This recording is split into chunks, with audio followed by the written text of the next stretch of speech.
योगेंद्र पवार यांनी अजित पवारांच्या राष्ट्रवादीवर काही मोठे आरोप केले तर 20 ते 25 लाख रुपये देऊन 4 उमेदवारांना फोडला असा गंभीर आरोप योगेंद्र पवारांनी केला। राष्ट्रवादीकडून योगेंद्र पवारांच्या आरोपांचं खंडन करण्यात आलं। योगेंद्र पवारांचे आरोप तथ्यहीन आहे, राष्ट्रवादीचे तालुकाध्यक्ष संदीप बांदल यांनी दावा केला आहे।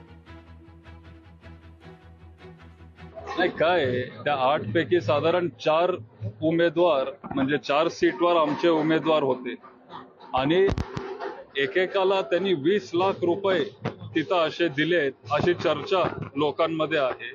आमचे उमेदवार सगळे सामान्य घरातले सगळे कष्ट करणारे उमेदवार आहेत।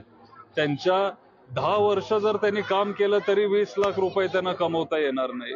एवढं सहज ते येतात, 20 लाख 25 लाख जो काय आकडा असेल तो देऊन ते तिथं या 4 लोकांना त्यांनी फोडलं।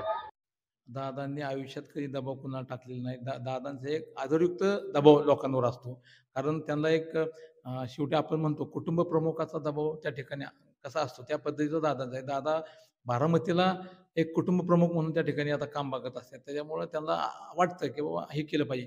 दबाव बिबाव तसं काही नाही। पैशाचा जो वापर केला त्याचा आरोप योगेंद्र पवार 100% चुकीचं आहे। लोकांनी दादांच्या विकासाला महत्त्व देऊन त्या ठिकाणी लोकांनी फॉर्म काढलेले आहेत आणि आमच्या 8 जागा बिनविरोध आहेत। निश्चित अजून एक 2-3 जागा त्या ठिकाणी झाल्या असत्या, पण आम्हाला वेळ कमी पडला त्याच्यामुळे त्या जागा झालेल्या नाहीत।